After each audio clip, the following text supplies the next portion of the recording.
Hey y'all, welcome to the Business of Gaming podcast. I'm Josh with Game Haven Guild, and today I'm with Cameron from Realm Guard. Tell us about your business and what got you into the gaming industry.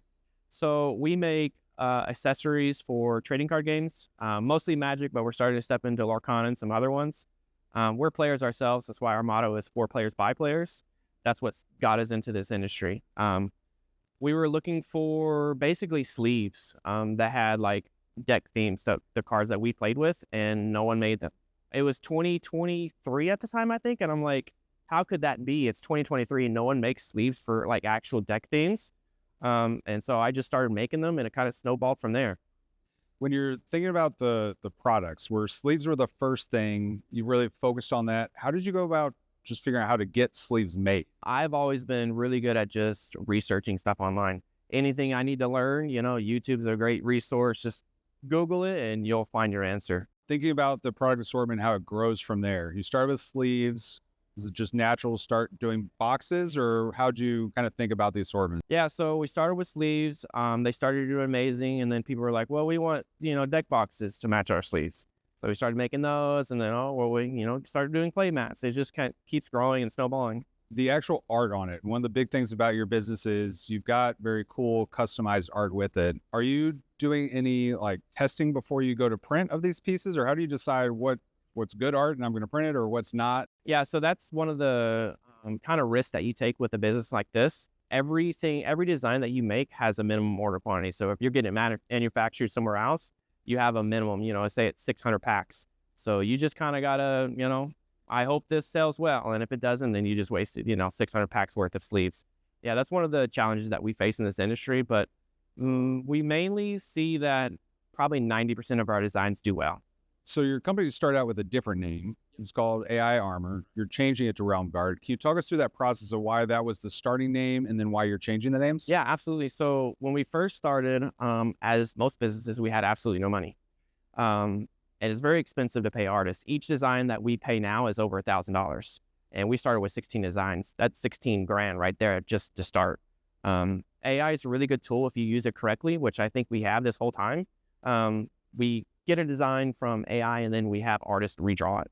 Well, it's a very responsible way to do it, of get your ideas from the AI, but then have an artist actually create the true render. And so I wasn't like super big into this industry before I started, and I didn't know the stigma behind it. I didn't, I thought it was a cool tool. Oh, AI is going to be the future. Let's go ahead and just change our name to that, or start with that name. And then probably a year or two after, we noticed, people don't really like this.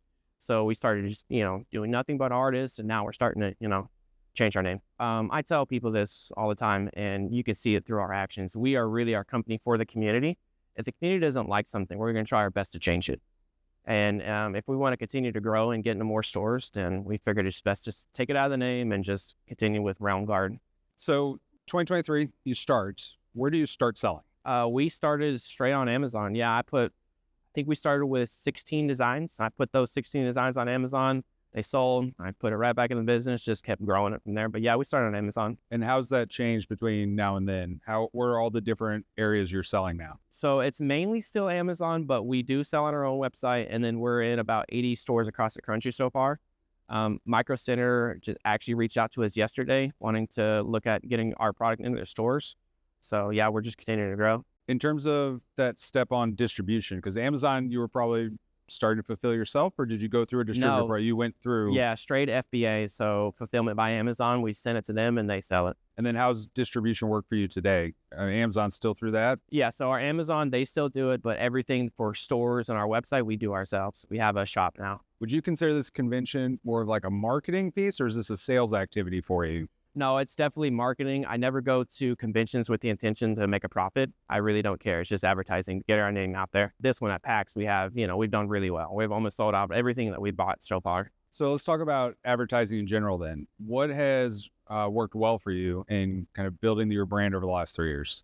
We've actually done just close to about zero in advertising.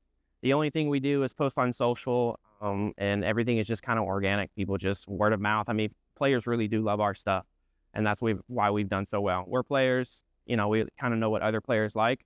So I think that's why we've done so well. But yeah, barely any advertising. Is there anything you've done that you would highly recommend people don't do, or what hasn't worked well? I would say if you're gonna go do conventions like this, just have it in mind that you might not make a product, but it takes, a little tiny word and then it starts spreading. I mean, that's really why you come here. With the business then, are you where you expected to be, or is there anything different that's happened? Absolutely not. So when I started a little over 3 years ago, I had a full-time traveling job. And I just kind of started to do this, I just side hustle. I'll make, a few extra bucks. I throw this on Amazon and sell it. And then I got laid off, which is, the story of a lot of people. So I got laid off. I just, full into this, and it's just absolutely blown up. And I didn't expect that at all. Yeah, it's been wild. In terms of becoming a part of the industry, like, have you run into any challenges in working with either folks on products and or challenges with competition or competitors that you maybe weren't prepared for or expected? We're starting to see now that we're getting bigger that people are starting to like copy our designs on Amazon and stuff like that. But I mean, I think there's enough space for everyone, so we don't worry about them. We just focus on, our product and just making it the best that we can. Now, looking at the next couple years, right? Your booth today has, sleeves, it's got decks, it's got play mats. Where do you go from here? Do you just continue to expand the designs within that, or are you looking at adding more products to the mix? I think we'll add more products. We have a battery bank deck box. We're doing double deck boxes, or we'll probably come out with a backpack. We've got like a briefcase coming out for our deck boxes. So yeah, we're expanding the designs and the product itself. And then we're also going to step into other TCGs. How do you feel about print to order as maybe a business model? Print to order is amazing if you can sustain it. I don't know how other companies do it, but for us, every single design that we make requires a printing plate, which is $500. So we can't really do custom unless you want to pay $515 for a pack of sleeves. So what challenges do you see coming up in the next 3 years? For us, it's just scaling and growing. I mean, that's always the hardest of any company.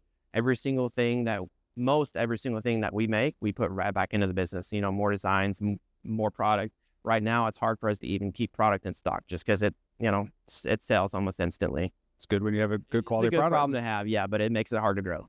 Well, tell me about your thoughts on others getting into the industry, not specifically necessarily making, art sleeves or things, but others who want to start a business in the gaming industry. What advice would you have for them? Probably the same advice I hear everyone say. You just got to start. It's as simple as that. When I started, I had a few $1,000. If you have that much to spare, just start and see what happens. Because just like us, you have no idea where it's going to go unless you actually just start and do it.